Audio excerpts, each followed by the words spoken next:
Le problème des traducteurs, et je trouve que j'ai vécu avec des traductrices,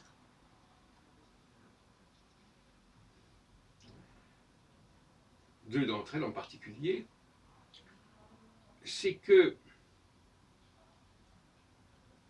elles ont une capacité d'entrer dans un certain nombre de textes qu'elles doivent traduire, alors que dans la communication vivante, dans l'échange intellectuel,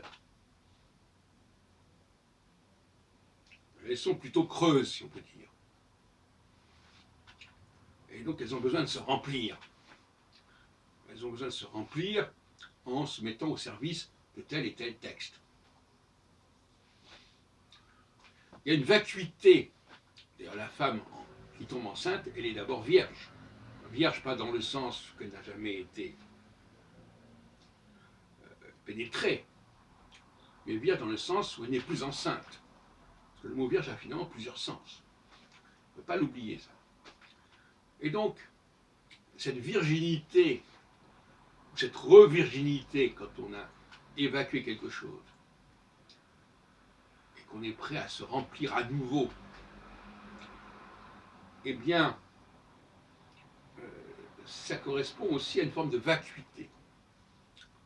C'est-à-dire qu'on n'a pas de véritable colonne vertébrale, on n'a pas véritablement de ligne particulière, à la différence du compositeur, à la différence de l'auteur, qui lui suit cette ligne.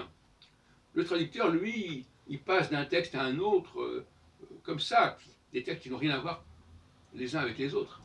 Il peut traduire un texte qui va dans un sens, un texte qui va dans un autre sens. Pas du tout la même démarche.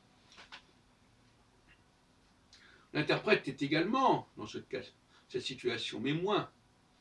Parce qu'un comédien, qu'on le veuille ou non, il imprime quelque part à son rôle quelque chose de sa personnalité. Est-ce que c'est le cas du traducteur? J'aimerais bien qu'on m'explique à ce niveau-là.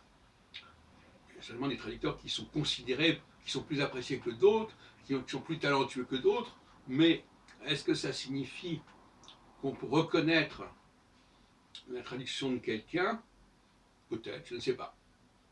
En tout cas, nous avons là toute une population qui, et ça vaut évidemment pour les interprètes au niveau musical, bien sûr, qui sont capables de jouer des choses extrêmement différentes, de traduire des textes extrêmement différents, de passer d'un ouvrage à l'autre dans des horizons totalement différents. Et évidemment, tout ça a un coût, parce que ça implique justement cette capacité à se vider pour se remplir. Et en ce sens-là, la traductrice a un comportement qui relève quelque part de la femme enceinte.